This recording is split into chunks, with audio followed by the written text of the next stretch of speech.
Maita yenyu vadiwatariri tinokutendai tiri kukuonai zviuru nezviuru muri kufarira Facebook page yenyu. Zvamuri kutaura tiri kuzvinzwa. Zvimwe zvamuri kushuvira tiri kudzoka nazvo kwamuri tiri kudzidza zvakawanda. Yenyu munongoramba muchingoyeuka kuti yenyu inonzi Mai Chisamba Show Official ndo yenyu iyoyo. Regai sekuru vambotaurazve tozouya kuningi. Notenda maramba muchitaura vana vadiko kuti kana mwana azozvarwa kune madharaka akura ane zero rangu 73 years ane chitupa haana birth certificate akanzi akada kundonzi mwana atoya kuBotswana baba anobva anzi kuti mwane birth certificate uyai nevanhu vaviri uye inini togara kwaSave kuya kuHarare mutemo unomboti kudiva zukuru ndizvozvo mubvunzo wakanaka vari kubata mibvunzo yavo.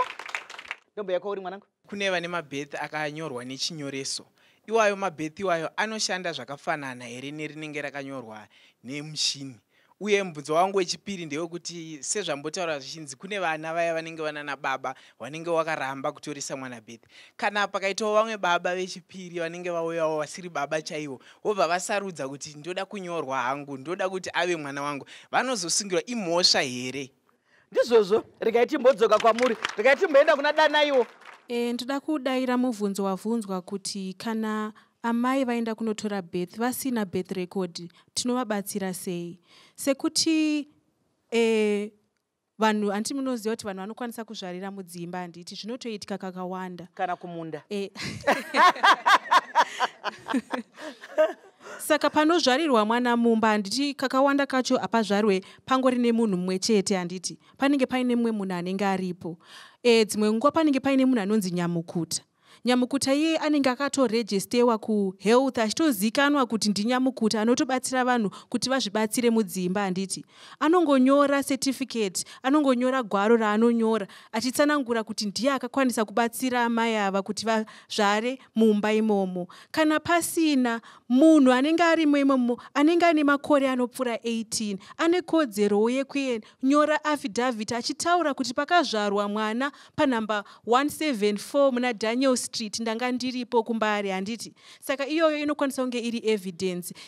Act yedu iyoyo inonzi Birth and Death Registries Act inototaura kuti vanhu vakasiyana siyana vane kodzero dzekubatsira mwana kuti arejistiwe birth. Kana pachinidwa umboo kana kuti pachidiwa umboo hunonyatsobatsira umboo hweaffidavit rinenge richitaura tsanangudzo yekuti chii chakaitika musi iwoyo. Pasina affidavit panenge paine gwaro rinenge rakanyorwa nanyamukuta rinenge richitsanangudza kuti akazvara sei mwana iyeye mumba.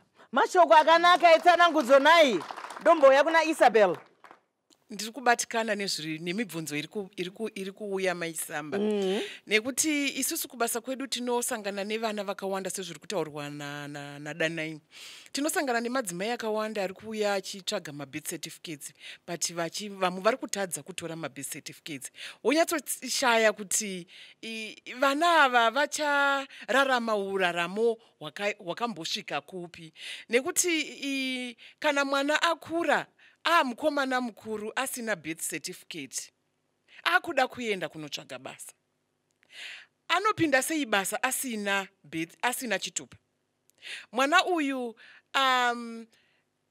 pane mukomana akambopfuura nekubasa kwedu achiti ndawana basa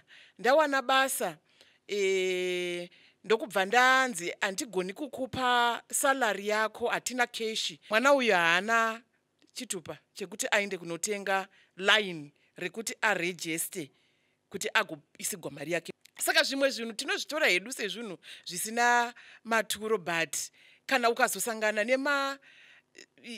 nenyaya dzakafanana neidzodzo ndopaunonyatsoona kuti matambudziko emabirth matambudziko ari kusangana nawo nevana vakawanda. Vana vechisikana vakawanda vamwe tikaenda kukoti mwana abatwa chibharo dare roti ane makore mangani, nokuti isu taenda tichiti mwana abatwa chibharo mwana mudiki ari pasi pemakore anotenderwa ekuti munhu ange achisangana nemurume. Dare roti tipei umboo hwekuti munhu wamuri kutaura ichi mwana isusu kuti tichiitawo umbowo semagweta ake kuti tichipa umbowo kuti mwana zvechokwadi ari pazasi pemakara kuti mwana ane 15 years hatichakwanisi nokuti hapana umbowo. Wozoonekwa pamwe pakunzi pakubuda mutongo wokuti aiwa mwana anga ari munhu mukuru vakawirirana hapana chibharo chakabatwa, asi imi muchiziva kuti mwana mudiki. Nokuti mutemo zvaunozoita unozoti ngaainde mwana uyu anoverengwa mazino kamheno kana makambozvinzwa kuti uzivikanwe kuti une makore mangani, enda unoverengwa mazino ako ari mumukanwa.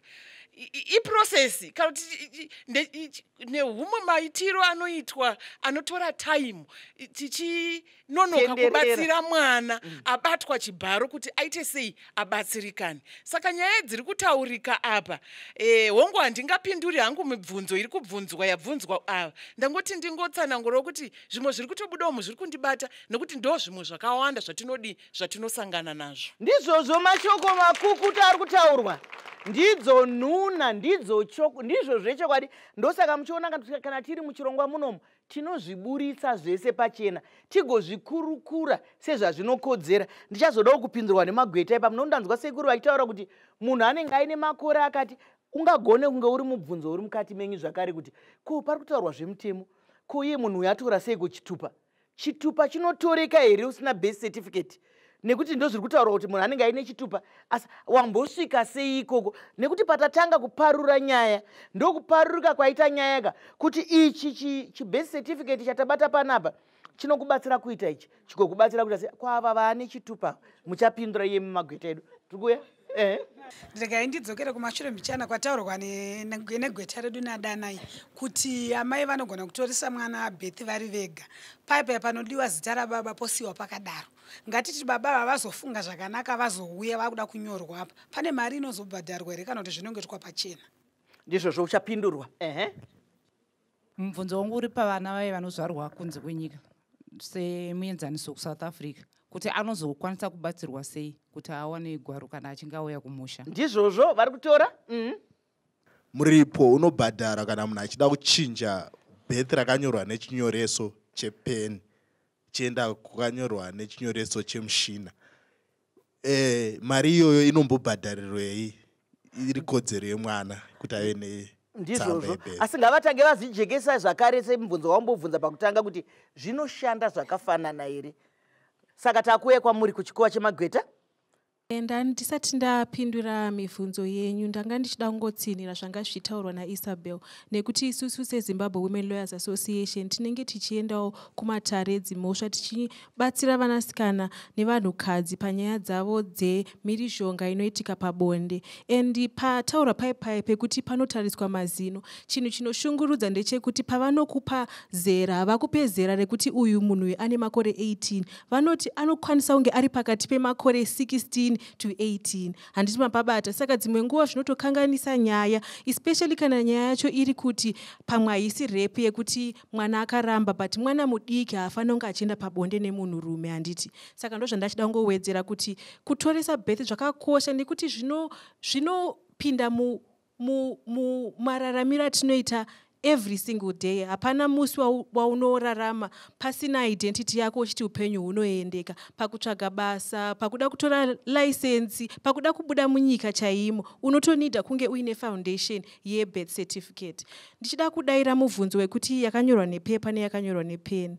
Sematauro akaita, ndikatarisa mapepa yawe anenge akafanana kuti birth rakanyorwa pabepa, rakanyorwa nepeni, akanoti birth rakanyorwa nemushini, anofanira kushanda zvakafanana. Asi ndinge ndichingokurudzira kuti vanhu vaende kunochinjisa kuti anyorwe nemushini, nekuti kana anyorwa nepeni panofamba nguva zvinoita zvichidzimika mbichana nembichana. Asi inenge yakanyorwa nemushini inokwanisa kugara kwenguva yakareba yakanyatsonyoreka zvakanaka.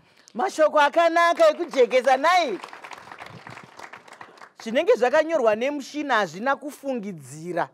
Nokuti kana zvakanyorwa nepeni zvikange zvakudzima vanombotanga vatarisa ruviri, asi ngatienderere nenyaya muchikamu chinoteera.